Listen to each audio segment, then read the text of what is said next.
ಗರುಡ ಪುರಾಣ. ಯಾಕೆ ಸೇಮ್ ಡೇಟಿಗೆ ಬಂದರು ಅಂತ 5-6 ದಿವಸ ರಜೆ ಆಯಿತು. 2 ಪಿಕ್ಚರು ಬಂದರೆ ಸರಿತೂಗತ್ತೆ ಅಂತ ಹೇಳಿದ್ರು, ಎಲ್ಲರೂ ಹೇಳಿದ್ರು. ಅದಕ್ಕೋಸ್ಕರ ನಾವು ಬಂದ್ವಿ. 20 ದಿವಸ ಮಾತ್ರ ಬದುಕಿರೋದು. ಮೆಸೇಜ್ ಇದೆ ಅಂತ ಹೇಳ್ಬಿಟ್ಟು ನಾನು ಈ ಕಂಟೆಂಟ್ ಗರುಡ ಪುರಾಣ ತಗೊಂಡ್ವಿ. ಇವಾಗ ಉಳಿದಿರೋದು ಕೊನೆ ಭಯ. ಕೆಲವರು ಅಂತ ನನ್ನ ಪಿಕ್ಚರು ಮೇಲೆ ನೆಗೆಟಿವ್ ಹಾಕೋದು ಎಲ್ಲ ಮಾಡಿದ್ರು. ಆವಾಗ ಸ್ವಲ್ಪ ಬೇಜಾರಾಯಿತು. ಸರಿ, ದೇವ್ರು ಅವ್ರಿಗೆ ಒಳ್ಳೆ ಬುದ್ಧಿ ಕೊಡ್ಲಪ್ಪ. ನಮ್ಮನ್ನ ಕಾಳಿಕ ದೇವ್ರಿದ್ದಾನೆ.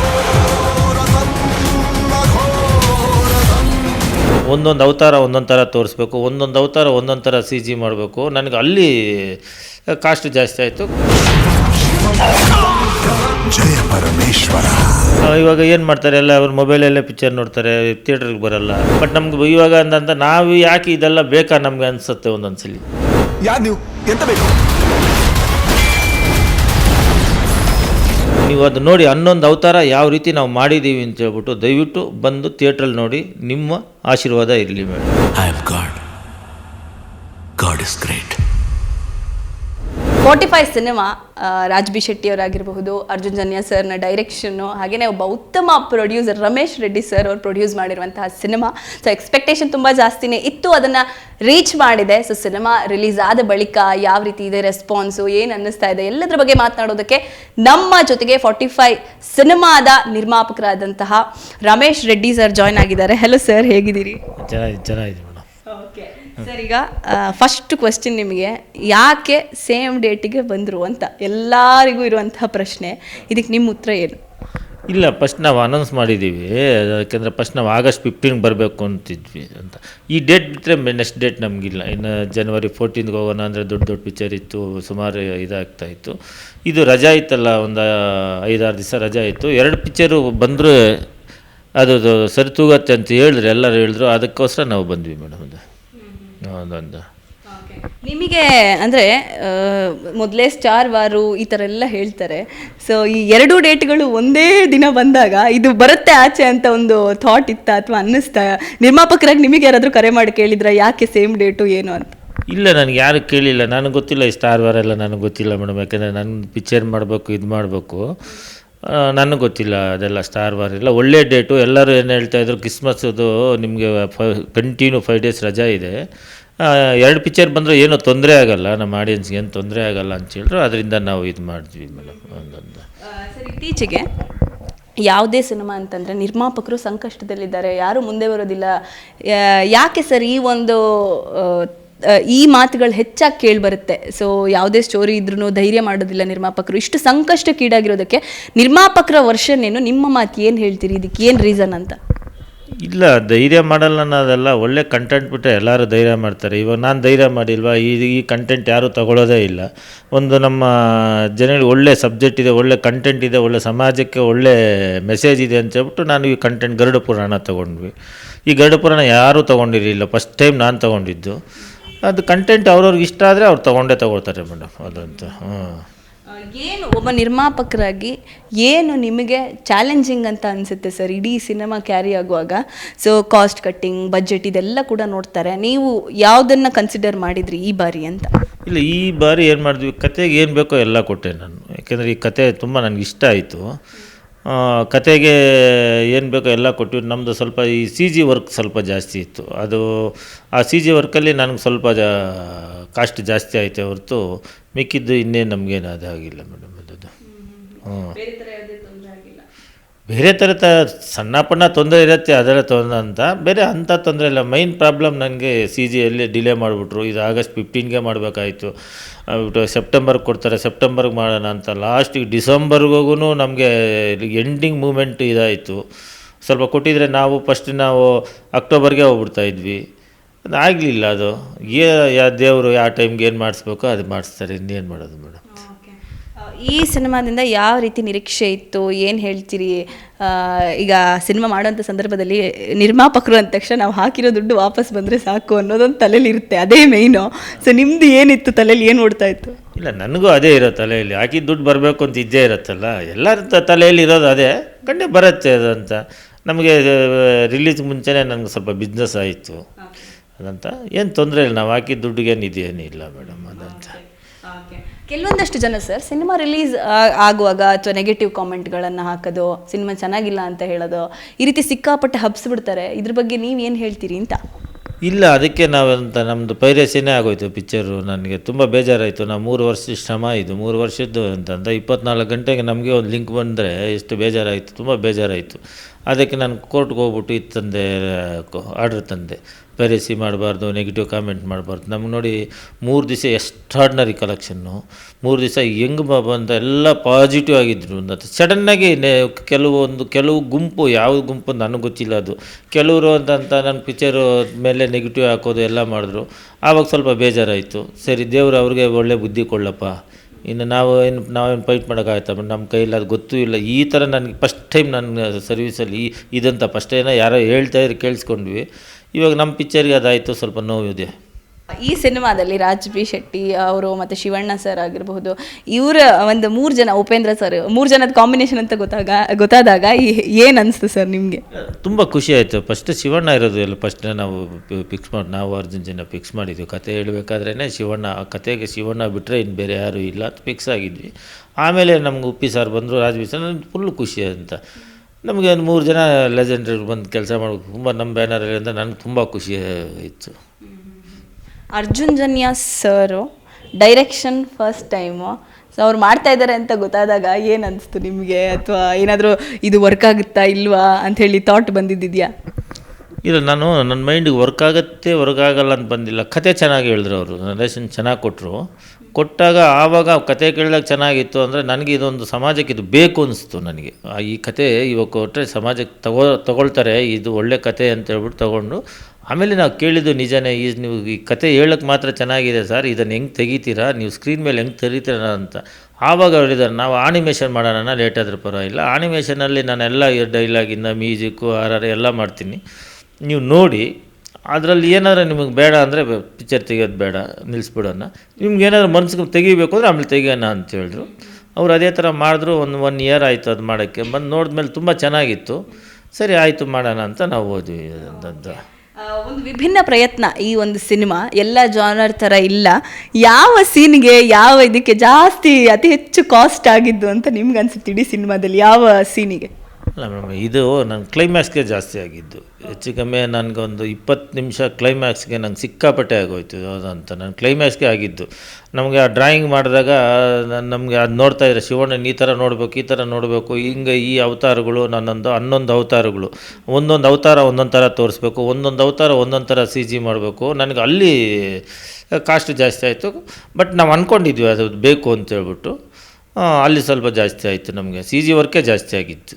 ನಿಮಗೆ ಸರ್ ಪರ್ಸ್ನಲಿ ಸಿನಿಮಾದಲ್ಲಿ ಯಾವ ಸೀನ್ ಇಷ್ಟ? ಈ ಸಿನಿಮಾನ ಹೇಗೆ ನೋಡಿದ್ರಿ? ನಿಮ್ಮ ಮನೆಯವರು ಅಥವಾ ನಿಮ್ಮ ಫ್ಯಾಮಿಲಿಯವರು ಏನಂದ್ರು ಸಿನಿಮಾ ನೋಡಿ? ಇಲ್ಲ, ಎಲ್ಲರಿಗೂ ಗೊತ್ತಿತ್ತಲ್ಲ ವಿಷಯ ಎಲ್ಲ, ಯಾಕೆಂದರೆ ನಮ್ಮದು ನೋಡ್ತಾನೆ ಇರ್ತೀವಿ. ಪಿಕ್ಚರ್ ರಿಲೀಸ್ ಆಗೋ ಮುಂಚೆ ನಮ್ಮ ಕಂಟೆಂಟ್ ನಮ್ಮ ಮನೆಯಲ್ಲೇ ಇರುತ್ತೆ, ಎಲ್ಲ ತೋರಿಸ್ತಾ ಇದ್ವಿ. ಅವ್ರಿಗೆ ತುಂಬ ಇಷ್ಟ ಆಯಿತು ಅದಂತ. ಗರುಡ ಪುರಾಣ ಅಂತ ತೊಗೊಂಡಿದ್ದೀರಾ, ಇದು ಇಷ್ಟ ಆಯಿತು ಅವ್ರಿಗೆ. ಎಲ್ಲ ಗೊತ್ತು ವಿಷಯ ತುಂಬ. ಎಲ್ಲರೂ ಇಲ್ಲ ಒಳ್ಳೆ ಸಬ್ಜೆಕ್ಟು, ಇದು ಒಳ್ಳೆ ಸಬ್ಜೆಕ್ಟು, ಚೆನ್ನಾಗಿ ಮಾಡ್ತಾಯಿದ್ದಾರೆ ಅರ್ಜುನ್ ಜನ ಅಂತ ಹೇಳ್ತಾಯಿದ್ರು. 3 ಜನದಲ್ಲಿ ನಿಮ್ಮ ಫೇವ್ರೇಟ್ ಯಾರು? ಶಿವಣ್ಣ, ರಾಜ್ ಬಿ ಶೆಟ್ರು ಆಗಿರ್ಬೋದು, ಉಪೇಂದ್ರ ಸರ್? ಫಸ್ಟಿಂದ ನಾನು ಹೇಳ್ತಾ ಇದ್ದೀವಿ 3 ಜನ, ನನಗೆ 3 ಜನನೂ ಫೇವ್ರೇಟೆ. ಫಸ್ಟ್ ಒಂದಂತ ಒಬ್ಬ ಫೇವ್ರೇಟ್ ಅಂದರೆ ಇವಾಗ ನನಗೆ ನೋಡಿ ಉಪ್ಪಿ ಸರ್ ಬಂದ ಗುರುಗಳೇ ಅಂತಾರೆ, ಇವರಂತ ಇದು ಮಾಡ್ತಾರೆ. ಫಸ್ಟ್ ಚಿಕ್ಕ ವಯಸ್ಸಿಂದ ನಾನು ಅಂತ ಹೇಳಿದ್ರೆ ಶಿವಣ್ಣ ಅಂತ ನಾನು ಎಲ್ಲ ಕಡೆ ಹೇಳ್ತೀನಿ. ಶಿವಣ್ಣ ಅಂತ. ಇಲ್ಲ, ಪ್ರೊಡ್ಯೂಸರ್ ಒಬ್ಬ ಹೀರೋ ಅಂದಾಗ ಅವರಿಬ್ಬರ ನಡುವೆ ಇರುವಂತ ಒಂದು ನಂಟು ಇರುತ್ತೆ. ಇಲ್ಲ, ಅವ್ರದ್ದು ಎಲ್ಲ ಗುಣ ನನಗೆ ಇಷ್ಟ ಆಯಿತು, ತುಂಬ ಇಷ್ಟ ಆಯಿತು. ಯಾಕೆಂದರೆ ನಾನು ನೋಡ್ತಾ ಇದ್ನಲ್ಲ, ತುಂಬ ಇಷ್ಟ ಆಯಿತು. ನಮ್ಮ ಉಪ್ಪಿ ಸರ್ದು ಅಷ್ಟೇ, ಅವ್ರು ಬಂದಾಗ ಅಂತ ಒಂದು ದಿನ ಅಂತಂದ ಗುರುಗಳೇ ಅಂತ ನಾವೆಲ್ಲ ಒಂದು ಹೆಂಗಿದ್ವಿ ಅಂದರೆ ಒಂದು ಫ್ಯಾಮ್ಲಿ ಥರ ಇದ್ವಿ. ನನಗೆ ಎಕ್ಸ್ಪೆಷಲಿ ರಾಜ್ ಬಿ ಶೆಟ್ಟಿಗೆ ಹೇಳಬೇಕು ಅಂತ, ದಿನಕ್ಕೊಂದ್ಸಲಿ ಫೋನ್ ಮಾಡ್ತಾರೆ ಅಂತ. ನಮ್ಗೆ ಎಷ್ಟು ಸಪೋರ್ಟ್ ಮಾಡಿದ್ರೆ ಅಂತ ಹೇಳಿದ್ರೆ ಪ್ರೊಡ್ಯೂಸರ್ಗೆ ಏನು ಬೇಕೋ ಆ ಸಪೋರ್ಟ್ ಎಲ್ಲ ರಾಜ್ ಬಿ ಶೆಟ್ಟಿ ಕೊಡ್ತಾರೆ. ಇಲ್ಲ, ನಮಗೇನಿಲ್ಲ, ನಮಗೆ ತುಂಬ ಕೋಪ್ರೇಟ್ ಮಾಡಿದ್ರು, ತುಂಬ ಇದು ಮಾಡಿದ್ರು. ಅವ್ರಿಗೆ ಅವ್ರಿಗೊಂದು ಸಲ್ಯೂಟ್ ಹೊಡಿಬೇಕು. ಹಂಗೆ ನಮಗೆ ಒಂಚೂರು ಇದಿಲ್ಲ, ಅದನ್ನು ಚೆನ್ನಾಗಿ ಇದು ಮಾಡೋದು ನಮ್ಮ ಪಿಕ್ಚರ್ಗೆ. ಅಂದರೆ ಕಂಟೆಂಟ್ ಅವ್ರಿಗೂ ಇಷ್ಟ ಆಗಿತ್ತಲ್ವಾ, ತುಂಬ ಎಂಜಾಯ್ ಮಾಡಿ ಶೂಟಿಂಗ್ ಮುಗಿಸಿದ್ರು. ಓಕೆ, ನೆಕ್ಸ್ಟ್ ಏನು ಪ್ಲ್ಯಾನ್ಸ್ ಇದೆ ಸರ್? 45 ಸಿನಿಮಾ ಈಗ ರಿಲೀಸ್ ಆಗಿದೆ, ಒಳ್ಳೆ ಮನ್ನಣೆ ಗಳಿಸ್ಕೊಳ್ತಾ ಇದೆ. ನೆಕ್ಸ್ಟ್ ಯಾವ ರೀತಿಯ ಸಿನಿಮಾಗೆ ನೀವು ಕೈ ಹಾಕಬೇಕು ಅಂತ ಹೇಳಿ ಯೋಚನೆ ಮಾಡ್ತಾ ಇದ್ದೀರಿ? ನೆಕ್ಸ್ಟ್ ಸಿನಿಮಾ ಮಾಡೋ ಪ್ಲ್ಯಾನ್ಸ್ ಇದೆಯಾ? ಹೇಗೆ ಮಾಡ್ತೀವಿ ಮೇಡಮ್, ಪಿಕ್ಚರ್ ಮಾಡ್ತೀವಿ. ಎಲ್ಲಿ ಮಾಡಬೇಕು ಅಂತ ಯೋಚನೆ ಮಾಡಬೇಕು. ಅದಂತ ಇನ್ನೂ ಒಂದು 6 ತಿಂಗಳು ಸ್ವಲ್ಪ ನಮಗೆ ಫ್ರೀ ಬೇಕು, ಯಾಕೆಂದರೆ 3 ವರ್ಷದಿಂದ ಇದೆ ನಮ್ಮದು ಬೇರೆ ಬೇರೆ ಎಲ್ಲ ಮುಗಿಸ್ಕೊಂಡು ಆಮೇಲೆ ನಾನು ಯಾವ್ದು ಮಾಡಬೇಕು ಅಂತ ಯೋಚನೆ ಮಾಡಿ ಹೇಳ್ತೀನಿ. ಇನ್ನೊಂದು ಯಾರು ಫೇವ್ರೆಟ್ ಆಕ್ಟರ್ ಸರ್ ನಿಮ್ಮದು ಸ್ಯಾಂಡಲ್ವುಡ್ಡಲ್ಲಿ? ಅಲ್ಲಲ್ಲ, ಸ್ಯಾಂಡಲ್ವುಡ್ಡಲ್ಲೇ ನೋಡಿ ಮೇಡಮ್, ಇವಾಗ ಫೇವ್ರೇಟ್ ನಂಗೆ ಶಿವಣ್ಣನೇ ಅಂತೀನಿ. ಯಾಕೆಂದರೆ ನಾವು ಚಿಕ್ಕ ವಯಸ್ಸಿಂದ ನಾವು ಅಂತ ನಮ್ಮ ಫೇವ್ರೇಟ್ ನಮ್ಮ ಶಿವಣ್ಣನೇ ಅಂತೀವಿ. ಸರ್, ಒಂದು ನಿರ್ಮಾಪಕರು ಈ ಸಿನಿಮಾ ರಂಗದಲ್ಲಿ ಫೇಸ್ ಮಾಡೋ ಅಂಥ ಚಾಲೆಂಜಸ್ ಏನು, ನಿಮ್ಗೆ ಏನು ಅನಿಸುತ್ತೆ? ಏನಾದರೂ ಸಮಸ್ಯೆ ಇದೆ ನಿರ್ಮಾಪಕರಿಗೂ? ಈಗ ಎಲ್ಲರ ಸಮಸ್ಯೆಯನ್ನು ಕೇಳ್ತಾ ಇರ್ತಾರೆ, ನಿರ್ಮಾಪಕರದ್ದು ಏನಿದೆ ಏನಿಲ್ಲ ಅನ್ನೋದನ್ನು ಕೇಳೋದಿಲ್ಲ. ಸೊ ನಿರ್ಮಾಪಕರಾಗಿ ನೀವೇನು ಹೇಳ್ತೀರಿ ಅಂತ? ನಿರ್ಮಾಪುರಲ್ಲಿ ಇದೆ ಮೇಡಮ್, ಇದು ಪೈರಸಿನೇ ಫೇಸ್ ಮಾಡೋವಂಥದ್ದು. ಇನ್ಯಾವುದಿದೆ ನಿರ್ಮಾಪುರಿಗೆ ಅದಂತ? ಇವಾಗ ಕೆಲವು ನಿರ್ಮಾಪಕರು ಅಲ್ಲಿ ಇಲ್ಲಿ ದುಡ್ಡು ತೊಗೊಬಂದು ಪಿಕ್ಚರ್ ಮಾಡಿರ್ತೀವಿ, ಎಲ್ಲ ಇದೇನೋ ಮಾಡಿರ್ತೀವಿ, ಏನೋ ಒಂದು ಕನಸು ಕಾಣಿರ್ತಾರೆ ನಮ್ಗೆ ಇದಾಗತ್ತೆ ಅಂತ. ಈ ಥರ ಆದಾಗ ನಿರ್ಮಾಪಕರು ತುಂಬ ಬೇಜಾರಾಗತ್ತೆ. ಇವಾಗ ಏನು ಮಾಡ್ತಾರೆ, ಎಲ್ಲ ಅವ್ರ ಮೊಬೈಲಲ್ಲೇ ಪಿಕ್ಚರ್ ನೋಡ್ತಾರೆ, ಥಿಯೇಟ್ರಿಗೆ ಬರೋಲ್ಲ. ಮತ್ತು ಇನ್ನು ಈ ಥರ ಮಾಡ್ತಾಯಿದ್ರೆ ಇನ್ನು ಹೆಂಗೆ ನಿರ್ಮಾಪಕರು ಪಿಕ್ಚರ್ ತೆಗಿಯೋಕ್ಕಾಗತ್ತೆ ಹೇಳಿ? ಇಷ್ಟು ದುಡ್ಡಾಗ್ಬಿಟ್ಟು ಇವಾಗ ನಿರ್ಮಾಪಕರು ಅವ್ರೇನು ಮಾಡ್ತಾರೆ, ನಿರ್ಮಾಪಕರು ಇದ್ದರೆ ತಾನೇ ಎಲ್ಲ ಆಗೋದು. ಮತ್ತು ಅವ್ರಿಗೆ ಈ ಥರ ನೋವಾದರೆ ತುಂಬ ಬೇಜಾರಾಗತ್ತೆ. ನೆಕ್ಸ್ಟ್ ಏನು ಮಾಡ್ತಾರೆ, ನಿರ್ಮಾಪಕರು ಕಮ್ಮಿ ಆಗ್ತಾರೆ. ಈ ಪೈರಸಿ, ಈಗ ನಿರ್ಮಾಪಕರು ಒಂದು 50 ಕೋಟಿ ಅಥವಾ ಇಷ್ಟು ಬಜೆಟಲ್ಲಿ ಸಿನಿಮಾ ಮಾಡ್ತಿದ್ದಾರೆ ಅಂದರೆ ಒಂದೊಂದು ರೂಪಾಯಿನೂ ಇಂಪಾರ್ಟೆಂಟ್ ಆಗುತ್ತೆ ಸರ್. ಈ ಪೈರಸಿಗೆ ನಿರ್ಮಾಪಕರೇ ಏನಾದರೂ ಒಂದು ಸ್ಟೆಪ್ ತಗೋಬೋದಲ್ವಾ, ಏನಾದರೂ ಒಂದು ಮಾಡ್ಬೋದಲ್ವಾ? ಇದ್ರ ಬಗ್ಗೆ ಚಿಂತನೆ ನಡೆಸಿದ್ದೀರಾ, ಮಾತುಕತೆ ಆಗಿದೆಯಾ, ಹೇಗೆ? ಇಲ್ಲ, ನನಗೆ ಇವಾಗ ಮೇಡಮ್ ಗೊತ್ತಾಗಿದ್ದು, ಇನ್ಮೇಲೆ ನೋಡಬೇಕು. ನನಗೆ ಗೊತ್ತಿಲ್ಲ ನಿಜವಲ್ಲಿ ನಮಗೆ ಈ ಪೈರಸಿದು ಇದು ಇವ್ರು ಹಿಂಗೆ ಮಾಡ್ತಾರೆ ಹಂಗೆ ಮಾಡ್ತಾರೆ ನನಗೆ ಗೊತ್ತೇ ಇಲ್ಲ. ಇವೆಲ್ಲ ಏನೂ ಇರಲಿಲ್ಲ, ನಮ್ಗೆ ಗೊತ್ತಿಲ್ಲ. ಇವಾಗ ನನಗೆ ಗೊತ್ತಾಗಿದ್ದು, ನಾನು ಗೊತ್ತಾದ ಮೇಲೇ ಇವಾಗೇ ನನಗೆ ಮೊನ್ನೆ ಹೋಗಿ ಕೋರ್ಟಲ್ಲಿತ್ತು ಆರ್ಡ್ರ್ ತಂದಿದ್ದು. ಇದು ಫಸ್ಟ್ ನನಗೆ ಗೊತ್ತಾಗ್ತಾ ಇಲ್ಲ. ನಾವು ಇಷ್ಟು 3 ವರ್ಷ ಶ್ರಮ ಮಾಡ್ಕೊಂಡು ಇವ್ರು ಹಿಂಗೆ ಮಾಡ್ತಾರೆ ಅಂದರೆ ತುಂಬ ಮನ್ಸಿಗೆ ನೋವಾಯಿತು. ನಮ್ಗೆ ಇನ್ನೇನು ಪಿಕ್ಚರ್ ಬೇಡವೇ ಬೇಡ ಅನಿಸುತ್ತೆ, ಆ ಮನ್ಸಿಗೆ ಹಂಗೆ ಬಂತು. ಅಲ್ಲಪ್ಪ, ಒಳ್ಳೆ ಕಂಟೆಂಟ್, ಒಂದು ಗರುಡ ಪುರಾಣ, ಒಂದು ಎಲ್ಲ ಮನೆ ನೋಡುವಂಥದ್ದು ನಾನು ಸಬ್ಜೆಕ್ಟ್ ತೊಗೊಂಡಿದ್ದೀನಿ. ಇಷ್ಟು ಧೈರ್ಯ ಮಾಡಿದಾರಲ್ಲ ಅಂತ ಹೇಳ್ಬಿಟ್ಟು ಅವ್ರು ನನಗೆ ಬೆನ್ನು ತಟ್ಟಬೇಕು ಅವರು. ಅದು ಅಂತ ಗೆಲ್ಲೋದು ಸೋಲೋದು ಅದು ನೆಕ್ಸ್ಟ್ ಕ್ವಶನ್. ಅದಂತ ಒಂದು ಕಂಟೆಂಟ್ ಡಿಫ್ರೆಂಟಾಗಿ ತೊಗೊಂಡಿದ್ರಲ್ಲ, ಆ ಕಂಟೆಂಟ್ ಮೇಲೆ ಅವ್ರಿಗೆ ಅಷ್ಟು ಇದ್ದಿದ್ದು ಮಾಡಿದಾರಲ್ಲ ಅಂತೇಳಿ ಬೆನ್ನು ತಟ್ಟಬೇಕು ಹೊತ್ತು. ಈ ಥರ ಮಾಡೋದು ನನಗೆ ಇಷ್ಟ ಆಗಲಿಲ್ಲ. ಬಟ್ ನಮ್ಗೆ ಇವಾಗ ಅಂತ ನಾವು ಯಾಕೆ ಇದೆಲ್ಲ ಬೇಕಾ ನಮಗೆ ಅನಿಸುತ್ತೆ ಒಂದೊಂದು ಸಲ. ಇನ್ನು ಪಿಕ್ಚರ್ ಮಾಡಬೇಕಾ ಬೇಡವಾ, ಇದು ಬಿಡುವುದು, ಈ ಥರ ಮನ್ಸಿಗೆ ಹೋಗ್ತಾ ಇದೆ. ಇವಾಗ ತುಂಬ ಬೇಜಾರಾಯಿತು. ಏನು ಇದು ಈ ಥರ ನಾನು ನೋಡಿಲ್ಲ, ಎಲ್ಲೂ ನೋಡಿಲ್ಲ. ನಮಗೆ ತುಂಬ ಮನ್ಸಿಗೆ ಬೇಜಾರಾಯಿತು. ನೋಡೋಣ. ಇವಾಗ ನನಗೆ ಇಷ್ಟು ದುಡ್ಡಾಗ್ಬಿಟ್ಟು ನಾನು ಕನ್ನಡದಲ್ಲಿ ನಾನು ಯಾಕೆ ತೆಗಿಬೇಕು? ನಾನು ಕಮರ್ಷಿಯಲ್ ತೆಗಿಬೇಕಾದ್ರೆ ನಾನು ಬೇರೆ ಭಾಷೆಯಲ್ಲಿ ತೆಗಿಯೋಕ್ಕಾಗ್ತಾ ಇಲ್ವಾ? ದುಡ್ಡು ಮಾಡಬೇಕಾದ್ರೆ ನಾನು ತೆಗೆದ ಸರ್, ನಿಮಗೆ ನಿರ್ಮಾಪಕರು ದುಡ್ಡು ಮಾಡಲೇಬೇಕು ಅಂತ ಹೇಳಿ ನಿಂತರೆ ಪರಭಾಷೆಯನ್ನು ಆಯ್ದುಕೊಂಡು ಅಲ್ಲಿನ ಸೂಪರ್ ಸ್ಟಾರ್ಗಳ ಜೊತೆ ಮಾಡಬಹುದು, ಅದಕ್ಕೆ ಇನ್ವೆಸ್ಟ್ ಕೂಡ ಮಾಡಬಹುದು. ಕನ್ನಡ ಅಭಿಮಾನವನ್ನು ಇಟ್ಕೊಂಡು ಕನ್ನಡದಲ್ಲೇ ಸಿನಿಮಾ ತೆಗಿಬೇಕು ಅಂತ ಹೇಳಿ ಪ್ರೀತಿ ತೋರಿಸ್ತೀರಿ ನಮ್ಮ ನಾಡಿಗೆ. ಸೊ ಇದ್ರ ಬಗ್ಗೆ ಹೇಳೋದಾದ್ರೆ ಅದೇ ನಾನು ಹೇಳಿಲ್ವಾ, ಇವಾಗ ನಾನು ಕಮರ್ಷಿಯಲ್ ನಾನು ಬೇಕು ಅಂತ ಹೇಳಿದೆ. ನಮ್ಮ ಇದಂತ ಇದೇ ಬಡ್ಜೆಟಲ್ಲಿ ನಾನು ಬೇರೆ ಕಡೆ ತೆಗಿಯೋಕ್ಕಾಗಲ್ವಾ? ನನ್ನದು ಏನಂದರೆ ನಾನು ಕನ್ನಡ ಅಭಿಮಾನಿ, ಕನ್ನಡ ಪಿಕ್ಚರ್ ತೆಗಿಬೇಕು, ನಮ್ಮೂರಿಗೆ ನಾವು ಇದು ಮಾಡಬೇಕು, ಇದು ಮಾಡಬೇಕು ಅಂತ ನಾವು ಹೇಳಿದ್ದಕ್ಕೆ ನನಗೆ ಹಿಂಗೆ ಮಾಡೋದಾ? ತಪ್ಪಲ್ವ ಅದು? ದೇವ್ರು ಕ್ಷಮಿಸ್ತಾರ? ಇಷ್ಟು ಹೈ ಬಡ್ಜೆಟ್, ಇವಾಗ ನಾವು ಗರುಡ ಪುರಾಣ ಆ ಸಬ್ಜೆಕ್ಟ್ ನಾವು ತೊಗೊಂಡಿದ್ದೀವಲ್ಲ, ಅದಂತ ಮಾತಾಡೋರು ಇವಾಗೆಲ್ಲ ಮಾತಾಡೋ ಒಂದು ಗರುಡ ಪುರಾಣದ ಒಂದು ಸಬ್ಜೆಕ್ಟ್ ತೊಗೊಳ್ಳಿ, ಯಾರೋ ಧೈರ್ಯ ಮಾಡಿ ತಗೊಳ್ಳಿ. ಇದುವರೆಗೂ ಅಂತ ಬುಕ್ ಓದೋಕ್ಕೆ ಭಯ ಬೀಳ್ತಾರೆ. ಅಂಥದ್ರಲ್ಲಿ ನಾನು ಸ್ಕ್ರೀನ್ ಮೇಲೆ ತೋರಿಸ್ತೀನಲ್ಲ, ಖುಷಿ ಬೀಳಬೇಕಾ ಬೇಡವಾ? ಸ್ಕ್ರೀನ್ ಮೇಲೆ ತೋರಿಸ್ತೀನಿ, ಏನಾಗತ್ತೆ ಏನು ಹೋಗುತ್ತೆ ಅನ್ನೋದಂತ. ಒಳ್ಳೇದು ಮಾಡಿದ್ರೆ ಏನು, ಕೆಟ್ಟದ್ದು ಮಾಡಿದ್ರೆ ಏನು, ಒಂದು ಹೆಲ್ಮೆಟ್ ಹಾಕ್ಕೊಳ್ಳಿಲ್ಲ ಅಂದರೆ ಏನಾಗುತ್ತೆ, ಒಂದು ಮೊಬೈಲ್ ಇಟ್ಕೊಂಡ್ರೆ ಏನಾಗುತ್ತೆ, ತಾಯಿ ಪ್ರೀತಿ ಹೆಂಗೆ ಕೊಡಬೇಕು, ಒಂದು ಪ್ರಾಣಿಗೆ ಹೆಂಗೆ ಇದು ಮಾಡಬೇಕು, ಮನುಷ್ಯ ಯಾವ ರೀತಿ ನಾವು ಜೀವನ ಮಾಡಬೇಕು, ಒಳ್ಳೇದು ಮಾಡಿದ್ರೆ ಒಳ್ಳೇದೇನಾಗುತ್ತೆ, ಕೆಟ್ಟದ್ದು ಮಾಡಿದ್ರೆ ಏನಾಗುತ್ತೆ, ಎಲ್ಲ ತೋರಿಸಿದ್ದೀವಲ್ಲ. ಆ ಥರ ತೋರಿಸ್ತೇವೆ ನಾವು ಎಲ್ಲ. ಒಂದು ಅದು ನಮ್ಮ ಕನ್ನಡ ಪಿಕ್ಚರ್ ಇಷ್ಟು ಹೈ ಬಡ್ಜೆಟ್ಟಾಗಿ ನಾನು ತೆಗೆದುಬಿಟ್ಟು ನೀವು ಅಂತ ಹೇಳಿದ್ರೆ ಈ ಥರ ನಮ್ಗೆ ಮಾಡಿದ್ದು ಪೈರಸಿ ಮಾಡೋದು ಇದೆಲ್ಲ ಅಂತ ತುಂಬ ಮನ್ಸಿಗೆ ನೋವಾಯಿತು. ನೋಡೋಣ. ಹಾಗಾದ್ರೆ ನಾನು ಕಮರ್ಷಿಯಲ್ ಅದೇ ನಾನು ದುಡ್ಡು ಬೇಕು ಅಂತ ಹೇಳಿದ್ರೆ ನಾವೇನು ಪರಭಾಷೆಯಲ್ಲಿ ಹೋಗಿ ನಾನು ಪಿಕ್ಚರ್ ಮಾಡೋಕ್ಕಾಗಲ್ವ? ನಾವು ಇಲ್ಲಿ ಮಾಡಿದ್ದೀವಲ್ಲ, ನನಗೆ ಬೆನ್ನು ತಟ್ಟಬೇಕಾ, ನೀವು ಈ ಥರ ಮಾಡಬೇಕಾ? ಇದು ಸ್ವಲ್ಪ ಮನ್ಸಿಗೆ ನೋವಾಯಿತು ಅಂತ ಮೇಡಮ್. ಓಕೆ ಸರ್, ಕೊನೆಯದಾಗಿ ಈಗ ಸಿನಿಮಾ ಬಿಡುಗಡೆ ಆಗಿದೆ, ಎಲ್ಲರೂ ಕೂಡ ಒಂದಷ್ಟು ಜನ ಪಾಸಿಟಿವ್ ಕಮೆಂಟ್ಸ್ ಕೊಡ್ತಾ ಇದ್ದಾರೆ.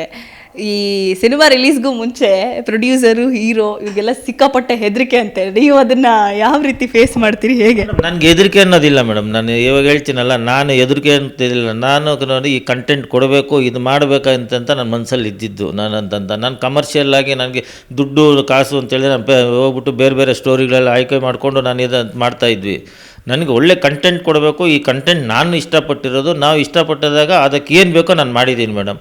ಇನ್ನು ಮಿಕ್ಕಿದ್ದು ನಮ್ಮ ಜನ ನನ್ನ ಕೈ ಬಿಡಲ್ಲ ಮೇಡಮ್, ನೋಡ್ತಾರೆ ಖಂಡಿತ ನಮ್ಮ ಪಿಕ್ಚರ್ನ ನೋಡ್ತಾರೆ. ಇವಾಗೇ ಗೆಲ್ಲಿಸಿದ್ದಾರೆ ಮೇಡಮ್. ನೀವು 3 ದಿನ ಹೌಸ್ಫುಲ್ಲು ಮೇಡಮ್, ನಮ್ಮದು 3 ದಿನ ಹೌಸ್ಫುಲ್ಲು.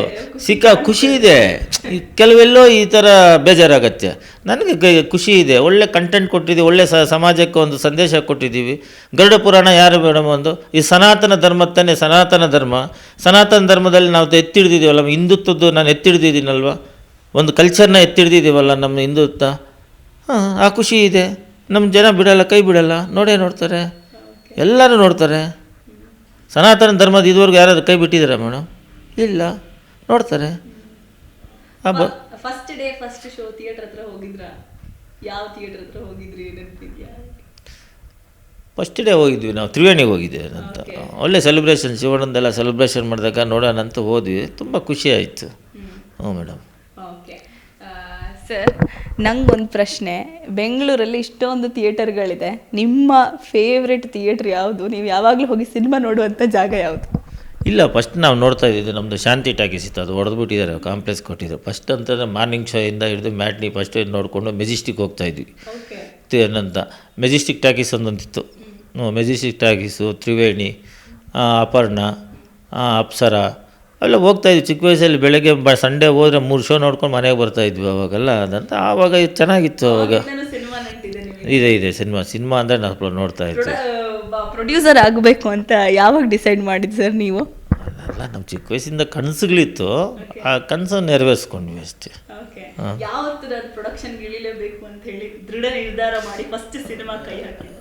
ಆಯಿತು ಮೇಡಮ್, ಅದು 7 ಇಯರ್ 8 ಇಯರ್ಸ್ ಬ್ಯಾಕು ಉಪ್ಪು ಹುಳಿ ಖಾರಕ್ಕೆ ಅದು ಮಾಡಿದ್ದು, ಮಾಡೋಣ ಅಂತ ಹೇಳ್ಬಿಟ್ಟು. ಫಸ್ಟ್ ಎಕ್ಸ್ಪೀರಿಯೆನ್ಸು ಚೆನ್ನಾಗೇ ಇತ್ತು. ಅದು ಎಷ್ಟು ಎಕ್ಸ್ಪೀರಿಯೆನ್ಸ್ ಆಯಿತು, ಅದು ಎಕ್ಸ್ಪೀರಿಯೆನ್ಸ್ಗಳು ಆಗ್ತಾನೆ ಇರುತ್ತಲ್ಲ, ಯಾವುದೋ ಒಂದೊಂದು ಎಕ್ಸ್ಪೀರಿಯೆನ್ಸ್ ಅಂತ ಆಗುತ್ತೆ. ಕೊನೆಯದಾಗಿ ಸರ್, ಇನ್ನೂ ಕೂಡ 45 ಸಿನಿಮಾವನ್ನು ಚಿತ್ರಮಂದಿರಗಳಿಗೆ ಹೋಗದೆ ವೀಕ್ಷಿಸದೆ ಇರುವಂತಹ ಜನರಿಗೆ, ಇನ್ನೂ ಯಾರು ನೋಡಬೇಕಿದ್ದಾರೆ ಅವ್ರಿಗೆಲ್ಲ ನೀವು ಒಂದು ಮಾತು ಏನು ಹೇಳ್ತೀರಿ? ಯಾಕೆ ಈ ಸಿನಿಮಾವನ್ನು ನೋಡಬೇಕು ಅಂತ? ಇದು ಒಂದು ಎಲ್ಲ ಫ್ಯಾಮ್ಲಿ ಕೂತ್ಕೊಳ್ಳುವಂಥ ಪಿಕ್ಚರ್ ಮೇಡಮ್. ಚಿಕ್ಕವರಿಂದ ಹಿಡಿದು ದೊಡ್ಡವ್ರವ್ರಿಗೂ ಇದು ಕೂತ್ಕೊಳ್ತಾ. ಇದೊಂದು ಗರುಡ ಪುರಾಣದ ಸಬ್ಜೆಕ್ಟಲ್ಲಿ ತಗೊಂಡು ಈ ಕಾಲಕ್ಕೆ ಹೆಂಗೆ ಬೇಕೋ ಹಂಗೆ ಮಾಡಿದ್ದೀವಿ.